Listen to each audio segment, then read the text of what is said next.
ನಮಸ್ಕಾರ. ಯುಪಿ ವಿರುದ್ಧ ಗೆದ್ದ ಬಳಿಕ ಆರ್ಸಿಬಿ ತಂಡ ಕುಡಿಯಿತು ಬಂಪರ್ ಲಾಟರಿ, ಬದಲಾಯಿತು ಪಾಯಿಂಟ್ಸ್ ಟೇಬಲ್. ಅಂಕಪಟ್ಟಿಯಲ್ಲಿ ಅಗ್ರಸ್ಥಾನಕ್ಕೇರಿದ ಆರ್ಸಿಬಿ. ಹೀಗಿದೆ ನೋಡಿ ಹೊಸ ಪಾಯಿಂಟ್ಸ್ ಟೇಬಲ್. ಹಾಗಾದರೆ ಸುದ್ದಿಯ ಸಂಪೂರ್ಣ ಮಾಹಿತಿ ಏನು ಎನ್ನುವುದನ್ನ ಈ ವಿಡಿಯೋದಲ್ಲಿ ತಿಳಿಸ್ಕೊಡ್ತಾ ಹೋಗ್ತೀನಿ. ಆದ್ದರಿಂದ ದಯವಿಟ್ಟು ಈ ವಿಡಿಯೋವನ್ನು ಕೊನೆವರೆಗೂ ನೋಡಿ. ಆದರೆ ಅದಕ್ಕಿಂತಲೂ ಮುನ್ನ ನೀವು ಕೂಡ ನಮ್ಮ ಆರ್ಸಿಬಿ ತಂಡದ ಅಪ್ಪಟ ಅಭಿಮಾನಿಗಳಾಗಿ ಈ ವಿಡಿಯೋವನ್ನು ನೋಡುತ್ತಿದ್ದರೆ ತಪ್ಪದೆ ಈ ಕೂಡಲೇ ಈ ವಿಡಿಯೋಗೊಂದು ಲೈಕ್ ಮಾಡಿ ಮತ್ತು ನಮ್ಮ ಚಾನೆಲ್ಗೊಂದು ಸಬ್ಸ್ಕ್ರೈಬ್ ಮಾಡಿ. ಹೌದು, ನಿನ್ನೆ ನವಿ ಮುಂಬೈನ ಡಿವೈ ಪಾಟೀಲ್ ಸ್ಟೇಡಿಯಂನಲ್ಲಿ ನಡೆದ ವುಮೆನ್ಸ್ ಪ್ರೀಮಿಯರ್ ಲೀಗ್ 2026ರ 5ನೇ ಪಂದ್ಯದಲ್ಲಿ ರಾಯಲ್ ಚಾಲೆಂಜರ್ಸ್ ಬೆಂಗಳೂರು ಹಾಗೂ ಯುಪಿ ವಾರಿಯರ್ಸ್ ತಂಡಗಳು ಮುಖಾಮುಖಿಯಾಗಿದ್ದವು.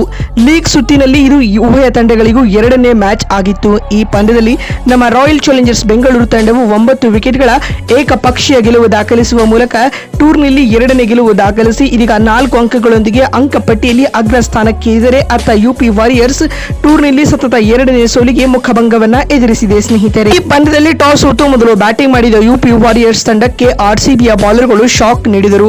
ಪರಿಣಾಮವಾಗಿ ಯುಪಿ ವಾರಿಯರ್ಸ್ ತಂಡ 20 ಓವರ್ಗಳಲ್ಲಿ ಕೇವಲ 144 ರನ್ ಅಷ್ಟೇ ಕಲೆ ಹಾಕಿತು. ತಂಡದ ಪರ ದೀಪ್ತಿ ಶರ್ಮಾ 45 ಹಾಗೂ ಡಿಯಾಂಡ್ರಾ ಡಾಟಿನ್ 41 ರನ್ ಬಾರಿಸಿ ಟಾಪ್ 2 ಸ್ಕೋರರ್ ಎನಿಸಿಕೊಂಡರೆ ಇತ್ತ ನಡಿನ್ ಡಿ ಕ್ಲರ್ಕ್ ಹಾಗೂ ಶ್ರೇಯಾಂಕಾ ಪಾಟೀಲ್ ತಲಾ 2 ವಿಕೆಟ್ ಉರುಳಿಸಿದರು. ನಂತರ ಪಂದ್ಯ ಗೆಲ್ಲಲು 145 ರನ್ಗಳ ಗುರಿಯನ್ನ ಬೆನ್ನಟ್ಟಿದಂತ ಆರ್ಸಿಬಿ ತಂಡಕ್ಕೆ ಗ್ರೇಸ್ ಹ್ಯಾರಿಸ್ ಹಾಗೂ ಸ್ಮೃತಿ ಮಂದಾನ ಸ್ಫೋಟಕ ಆರಂಭವನ್ನ ಒದಗಿಸಿಕೊಡುತ್ತಾರೆ. ಮೊದಲ ವಿಕೆಟ್ಗೆ ಈ ಜೋಡಿ ಶತಕದ ಜೊತೆಯಾಟವನ್ನ ಕೂಡ ಆಡಿತ್ತು. ಸ್ನೇಹಿತರೆ, ಅದರಲ್ಲಿಯೂ ಗ್ರೇಸ್ ಹ್ಯಾರಿಸ್ ಕೇವಲ 40 ಎಸೆತಗಳಲ್ಲಿ 85 ರನ್ಗಳ ಸ್ಫೋಟಕ ಆಟವನ್ನ ಆಡಿದರು. ಇವರ ಈ 85 ರನ್ಸ್ ನಲ್ಲಿ 8 ಬೌಂಡರಿ ಹಾಗೂ 5 ಸಿಕ್ಸ್ ಕೂಡ ಒಳಗೊಂಡಿದ್ದವು. ಇದಲ್ಲದೆ ನಾಯಕಿ ಸ್ಮೃತಿ ಮಂದಾನ 45 ರನ್ ಬಾರಿಸಿ ಅಜೇಯರಾಗಿ ಉಳಿದು ಆರ್ಸಿಬಿ ತಂಡಕ್ಕೆ 9 ವಿಕೆಟ್ಗಳ ಭರ್ಜರಿ ಗೆಲುವು ತಂದುಕೊಟ್ಟರು. ಇನ್ನಿದೀಗ ಈ ಪಂದ್ಯದ ಮುಕ್ತಾಯದ ಬಳಿಕ ಬಿಡುಗಡೆ ಆಗಿರುವ ವುಮೆನ್ಸ್ ಪ್ರೀಮಿಯರ್ ಲೀಗ್ 2026ರ ಹೊಸ ಪಾಯಿಂಟ್ಸ್ ಟೇಬಲ್ ಪಟ್ಟಿ ಯಾವ ರೀತಿಯಾಗಿದೆ ಅಂತ ನೋಡ್ತಾ ಬರುವುದಾದ್ರೆ, ಮೊದಲ ಸ್ಥಾನದಲ್ಲಿ ನಮ್ಮ ಹೆಮ್ಮೆಯ ರಾಯಲ್ ಚಾಲೆಂಜರ್ಸ್ ಬೆಂಗಳೂರು ತಂಡವಿದ್ದು, ನಮ್ಮ ಮನೆ ಮಹಾಲಕ್ಷ್ಮಿಯರು ಆಡಿದ 2 ಪಂದ್ಯಗಳಿಂದ 2ರಲ್ಲಿಯೂ ಗೆಲುವು ದಾಖಲಿಸಿ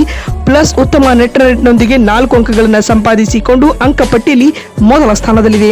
ಇನ್ನು ದ್ವಿತೀಯ ಸ್ಥಾನದಲ್ಲಿ ಗುಜರಾತ್ ಜೈಂಟ್ಸ್ ತಂಡವಿದ್ದು, ಜಿಜಿ ಆಡಿದ 2 ಪಂದ್ಯಗಳಿಂದ 2ರಲ್ಲಿ ಗೆಲುವು ದಾಖಲಿಸಿ ನೆಟ್ ಆಧಾರದ ಮೇಲೆ 4 ಅಂಕಗಳೊಂದಿಗೆ ದ್ವಿತೀಯ ಸ್ಥಾನದಲ್ಲಿದೆ. ಇನ್ನು ತೃತೀಯ ಸ್ಥಾನದಲ್ಲಿ ಮುಂಬೈ ಇಂಡಿಯನ್ಸ್ ತಂಡವಿದ್ದು, ಎಂಐ ಆಡಿದ 2 ಪಂದ್ಯಗಳಿಂದ 1 ಸೋಲು 1 ಗೆಲುವು ಕಂಡು 2 ಅಂಕಗಳೊಂದಿಗೆ ಅಂಕಪಟ್ಟಿಯಲ್ಲಿ ತೃತೀಯ ಸ್ಥಾನದಲ್ಲಿದ್ದರೆ, 4ನೇ ಸ್ಥಾನದಲ್ಲಿ ಡೆಲ್ಲಿ ಕ್ಯಾಪಿಟಲ್ಸ್ ತಂಡವಿದ್ದು, ಡೆಲ್ಲಿ ಆಡಿದ 2 ಪಂದ್ಯಗಳಲ್ಲಿ 2ರಲ್ಲಿಯೂ ಮುಗ್ಗರಿಸಿ ಗೆಲುವಿನ ಖಾತೆ ತೆರೆಯಲಾಗದೆ ಅಂಕಪಟ್ಟಿಯಲ್ಲಿ 4ನೇ ಸ್ಥಾನದಲ್ಲಿದೆ.